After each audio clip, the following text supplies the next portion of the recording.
नमस्कार किसान भाइयों। जब हम खेती की बात करते हैं तो उसकी शुरुआत होती है एक छोटे से बीज से।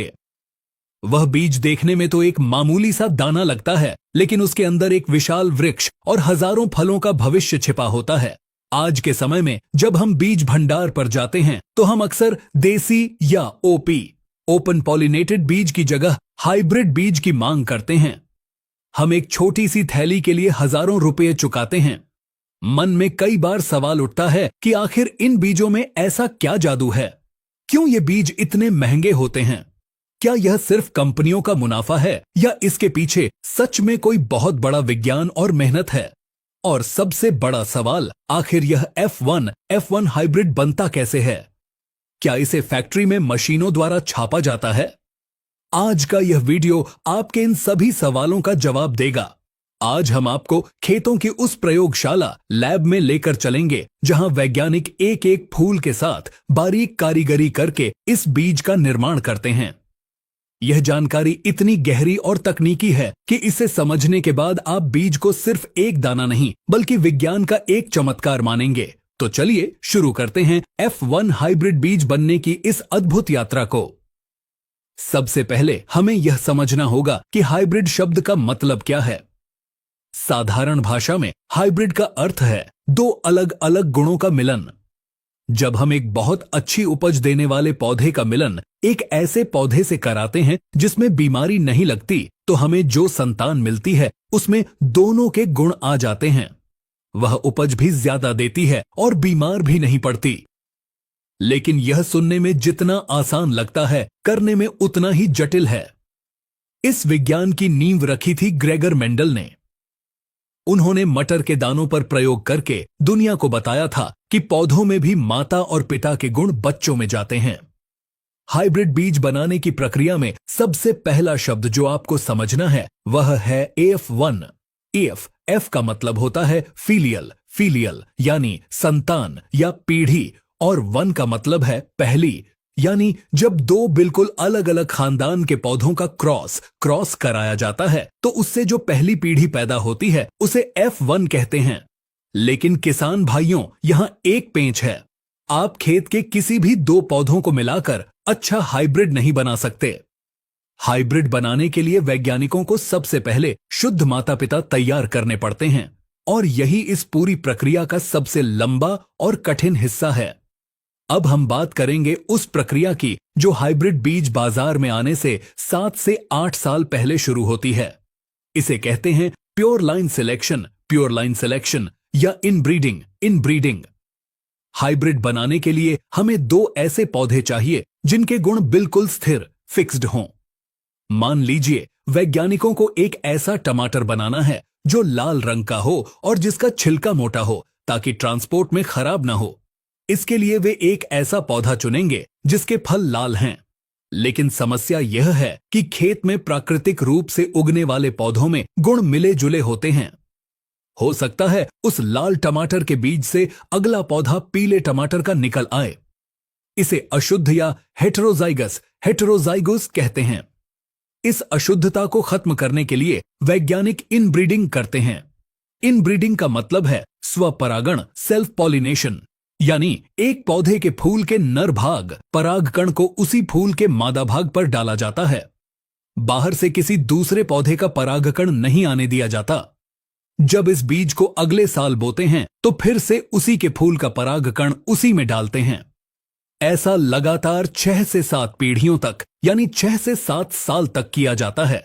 7 साल तक बार बार खुद से ही क्रॉस कराने पर पौधे के सारे छिपे हुए खराब गुण बाहर निकल जाते हैं और अच्छे गुण स्थिर हो जाते हैं। 7 साल बाद जो पौधा मिलता है उसे वैज्ञानिक भाषा में इनब्रेड लाइन या प्योर लाइन कहते हैं। अब यह पौधा समयुग्मजी होमोजाइगस हो चुका है। इसका मतलब यह है कि अगर आप इस पौधे के 1 लाख बीज भी बोएंगे तो 1 लाख के 1 लाख पौधे बिल्कुल फोटोकॉपी की तरह एक जैसे होंगे। उतनी ही ऊंचाई, उतने ही पत्ते, वैसे ही फल। हाइब्रिड बीज बनाने के लिए हमें ऐसी दो अलग अलग प्योर लाइंस चाहिए होती हैं। एक लाइन को हम मादा फीमेल पेरेंट बनाते हैं और दूसरी लाइन को नर मेल पेरेंट। मान लीजिए लाइन ए मादा, जिसके फल बहुत ज्यादा लगते हैं लेकिन बीमारी जल्दी लग जाती है। लाइन बी, नर, जिसके फल कम लगते हैं लेकिन उसमें कोई बीमारी नहीं आती और वह सूखा भी सहन कर सकता है। अब इन दोनों का मिलन कराकर हमें एक ऐसा सुपर बच्चा बनाना है जिसमें मां की ज्यादा पैदावार और पिता की बीमारी से लड़ने की ताकत दोनों आ जाएं। अब आता है वह चरण जहां असली एक्शन होता है। यह काम खेतों में होता है और इसमें बहुत ही कुशल श्रमिकों, लेबर की जरूरत होती है। स्टेप 1, बुवाई और निकिंग। निकिंग, नर और मादा लाइन के बीजों को खेत में एक खास अनुपात में बोया जाता है। अक्सर 4 लाइन मादा की और फिर 2 लाइन नर की लगाई जाती हैं, 4:2 का। लेकिन यहां एक बहुत बड़ी तकनीकी समस्या आती है जिसे निकिंग कहते हैं। सोचिए, अगर नर पौधे में फूल 10 दिन पहले आ गए और मादा पौधे में फूल 10 दिन बाद आए तो क्रॉस कैसे होगा? परागकण तो बर्बाद हो जाएंगे। इसे सेट करने के लिए वैज्ञानिक बुवाई के समय को आगे पीछे करते हैं।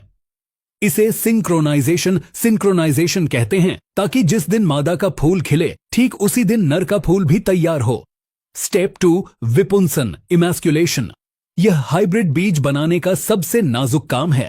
ज्यादातर फसलों में जैसे टमाटर, मिर्च या कपास में फूल उभयलिंगी बाइसेक्सुअल होते हैं, यानी एक ही फूल में नर भाग परागकोश और मादा भाग स्त्री केसर दोनों होते हैं। अगर हमने कुछ नहीं किया तो फूल खिलते ही अपना परागकण अपनी ही मादा पर गिरा देगा और सेल्फिंग हो जाएगी। लेकिन हमें तो हाइब्रिड चाहिए, इसलिए फूल के खिलने से पहले जब वह कली की अवस्था में होता है, प्रशिक्षित मजदूर शाम के समय या सुबह बहुत जल्दी खेत में जाते हैं। वे चिमटी फोरसेप्स की मदद से फूल की पंखुड़ियों को धीरे से खोलते हैं और उसके अंदर से नर भाग यानी एंथर को तोड़कर बाहर निकाल देते हैं। इस प्रक्रिया को विपुंसन या इमैस्कुलेशन कहते हैं। अब उस फूल में सिर्फ मादा भाग बचा है। वह अब नपुंसक नहीं बल्कि सिर्फ मादा रह गया है। इसके बाद उस कली को एक बटर पेपर की थैली से ढक दिया जाता है ताकि हवा में उड़ता हुआ कोई अनजान परागकण उस पर न गिर जाए। स्टेप 3, पर परागण, क्रॉस पॉलिनेशन। अगली सुबह जब सूरज निकलता है और फूल खिलने का समय होता है, तब मजदूर इन लाइन के पौधों के पास जाते हैं। वहां से ताजे खिले हुए फूलों को तोड़ते हैं और उनके परागकण पोलन को एक कटोरी या प्लेट में जमा करते हैं। फिर वे मादा लाइन के पास जाते हैं। जिन कलियों का कल विपुंसन किया गया था उनकी थैली हटाते हैं और नर पौधे के परागकण को ब्रश या उंगली की मदद से मादा के वर्तिकाग्र स्टिग्मा पर लगा देते हैं। परागण करने के तुरंत बाद उस फूल को वापस थैली से ढक दिया जाता है और उस पर एक टैग लगा दिया जाता है। इस टैग पर तारीख और नर मादा का कोड लिखा होता है। यह काम एक एक फूल के साथ हाथ से करना पड़ता है। सोचिए, 1 एकड़ में लाखों फूल होते हैं और हर फूल के साथ यह ऑपरेशन करना पड़ता है। यही कारण है कि हाइब्रिड बीज इतना महंगा होता है। इसमें लेबर का खर्च बहुत ज्यादा होता है। अब आप सोच रहे होंगे कि क्या हर फसल में हाथ से फूल खोले जाते हैं?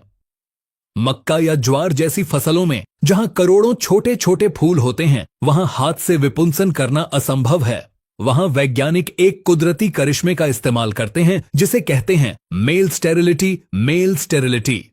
यह टेक्निकल एग्रीकल्चर की दुनिया का ब्रह्मास्त्र है। वैज्ञानिक जेनेटिक्स की मदद से ऐसी मादा लाइन तैयार करते हैं जो प्राकृतिक रूप से बांझ होती है, यानी उसके फूलों में नर भाग परागकण बनता ही नहीं है या वह खराब होता है। इसे CMS cytoplasmic male sterility system कहते हैं। चूंकि मादा पौधे में अपना खुद का परागकण है ही नहीं, तो उसे हाथ से हटाने विपुंसन की जरूरत ही नहीं पड़ती। खेत में बस हवा चलती है, नर पौधे से परागकण उड़ता है और मादा पौधे पर गिर जाता है।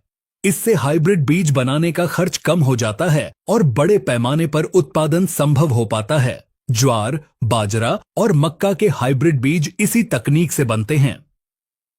जब मादा पौधे पर फल लगता है और वह पक जाता है, तो उस फल के अंदर जो बीज होते हैं वह F1 हाइब्रिड होते हैं।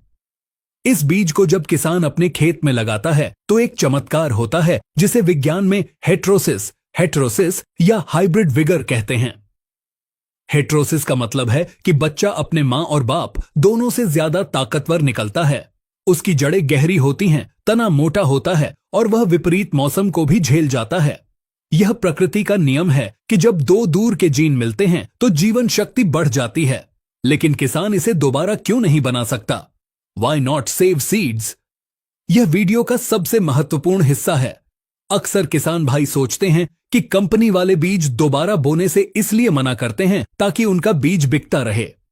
यह सच नहीं है। इसका कारण मेंडल का पृथक्करण का नियम, लॉ ऑफ सेग्रीगेशन है। अगर आप F1 हाइब्रिड की फसल से निकले बीज को अगले साल बोएंगे तो वह F2 पीढ़ी बन जाएगी। जेनेटिक्स के नियम के अनुसार दूसरी पीढ़ी में सारे गुण बिखर जाते हैं, सेग्रीगेट हो जाते हैं। खेत में आपको अजीब नजारा दिखेगा।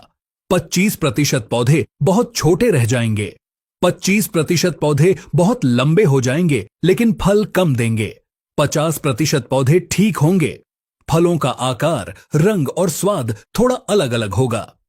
एक जैसा उत्पादन नहीं मिलेगा। व्यापारिक खेती में एक रूपता, यूनिफॉर्मिटी ही सब कुछ है।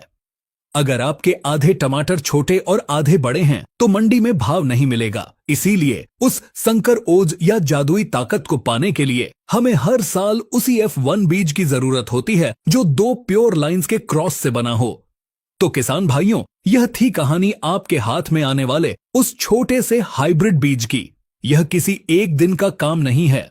एक अच्छी हाइब्रिड वैरायटी को तैयार होकर बाजार में आने में 10 से 12 साल का समय लगता है। हजारों क्रॉस फेल होते हैं, तब जाकर कोई एक पास होता है। इसमें सैकड़ों वैज्ञानिकों का दिमाग, हजारों मजदूरों के हाथ और कई सालों का धैर्य लगा होता है। आशा है कि इस वीडियो को देखने के बाद आपको टेक्निकल खेती और बीज विज्ञान की गहरी समझ मिली होगी। अब जब आप अगली बार हाइब्रिड बीज का पैकेट हाथ में लेंगे तो आप जानेंगे कि आप सिर्फ बीज नहीं बल्कि एक उन्नत तकनीक खरीद रहे हैं। इस तरह की जानकारी लाने के लिए हमारी टीम को बहुत रिसर्च और बहुत मेहनत करना पड़ता है। कई दिनों की मेहनत के बाद इस प्रकार की वीडियो बन पाती है। अगर आपको आज की यह गहन जानकारी, यह डीप डाइव पसंद आई हो तो इस वीडियो को अपने साथी किसान भाइयों के साथ शेयर जरूर करें ताकि वे भी विज्ञान को समझ सकें। चैनल को सब्सक्राइब करें। फेसबुक पर देख रहे हैं तो फॉलो जरूर करें। हम इसी तरह खेती के हर मुश्किल पहलू को आसान और सुलझी हुई भाषा में आपके सामने लाते रहेंगे। जुड़े रहिए हमारे साथ खेती को उन्नत और वैज्ञानिक बनाने के इस मिशन में। जय जवान, जय किसान, जय विज्ञान। धन्यवाद।